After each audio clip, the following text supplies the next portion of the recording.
So because of Facebook memories, I was reminded of something. 6 years ago, around this exact time, during a particularly low moment of my film career, I believe I hadn't worked for realistically about 6, if not 7 months. And I've gone through those periods before. But just to do anything, I decided to take a job as a Santa Mall photographer, or a photo elf, as I like to call myself. And it was a tough decision because, considering my so-called skill set, at that point having shot as a DOP for 25, 26 years, to work that far down the bar, even consider it, but basically, without having any money come in, I just made a decision and said, well, what the hell? I've done photography. Obviously, I understand shooting and lighting. Couldn't be that bad. Although in the back of my mind, I always did worry about seeing people that knew me. And what would they think if they saw me shooting photos in a mall? And my pay, although not minimum, was barely above minimum. It was one of the lowest paying jobs I've had for, at that time, at least 30 years.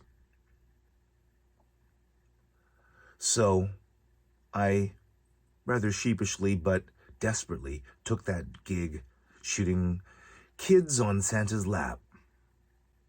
Now, after about 6 or 7 days of working, one time whilst wandering during a lunch break, I discovered this elf outfit was on sale because it was only a few days before Christmas and they're just getting rid of stock. So I looked at it along with this dollar store hat and thought, I'm going to buy it. I'm going to wear it.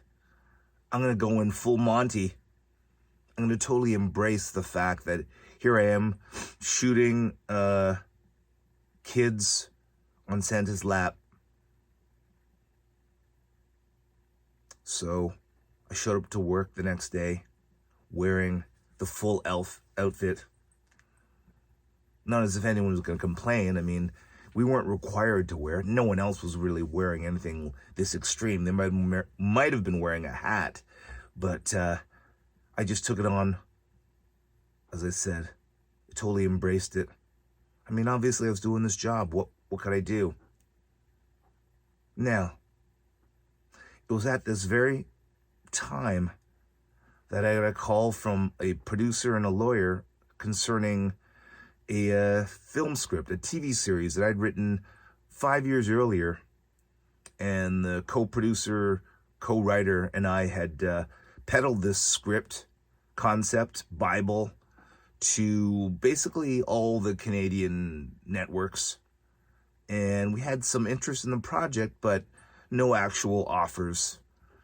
And then we tried to rework this originally a feature script into a TV series. It turned out to be, I could expand it with the help of another writer we brought on to a 3-season series. Although we only had plot outlines for all the shows, I could see the whole arc going this 3 seasons.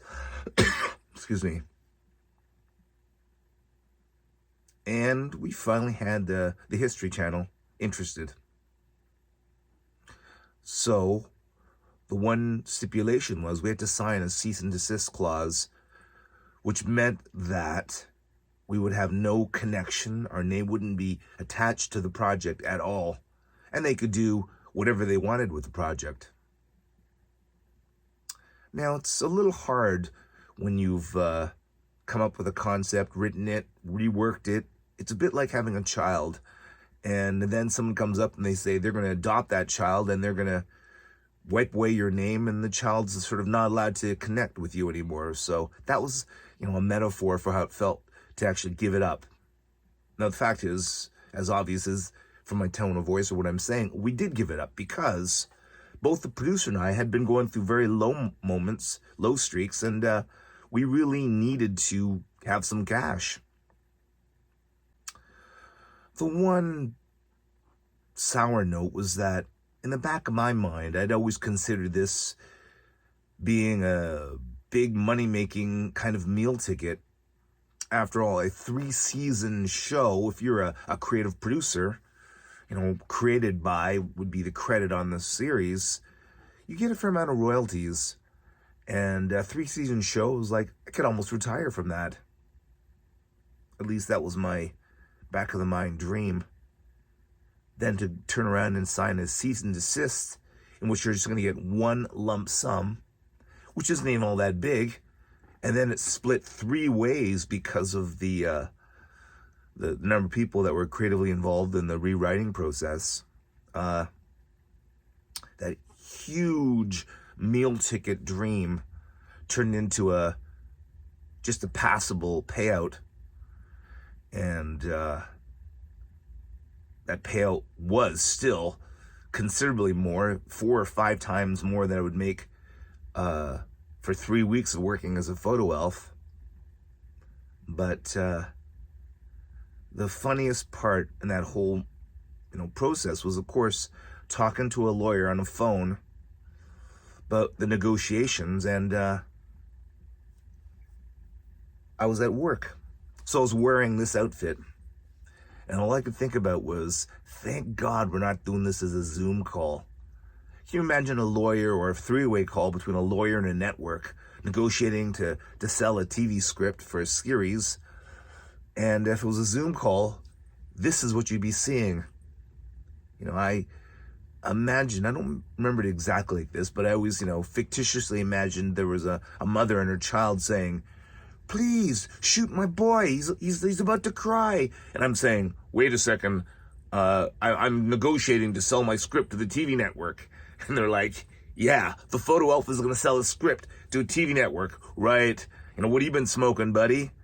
But that was actually what was going on. I was literally wearing this outfit, negotiating the first and biggest writing contract of my life whilst shooting kids sitting on Santa's lap. So it's a reminder of what can happen and what can happen at different times and what can happen, maybe if you just make some sort of effort. That's the other kind of wisdom for me, is that maybe just my making the effort to do something caused or triggered this sale of the film script that had been sitting around for 5 years. It finally kind of found its mark, but only because I made the effort, the ultimate effort of fully committing to something. And the next thing happened, which is one of my life philosophies, which I found, which is often you have to really fully commit before you get the next level, the next step. If you half commit, it doesn't happen. So if you're going to do anything, you might as well do it full-hearted. That's kind of my wisdom here. And again, I'm reminded about that because of this story that happened 6 years ago. Whilst, at the lowest part of my life, I had the first and arguably the highest mini part of my writing career, an actual sale. Sometimes you just got to be your elf. Sorry, bad pun. Anyways, that's just a little reminder story.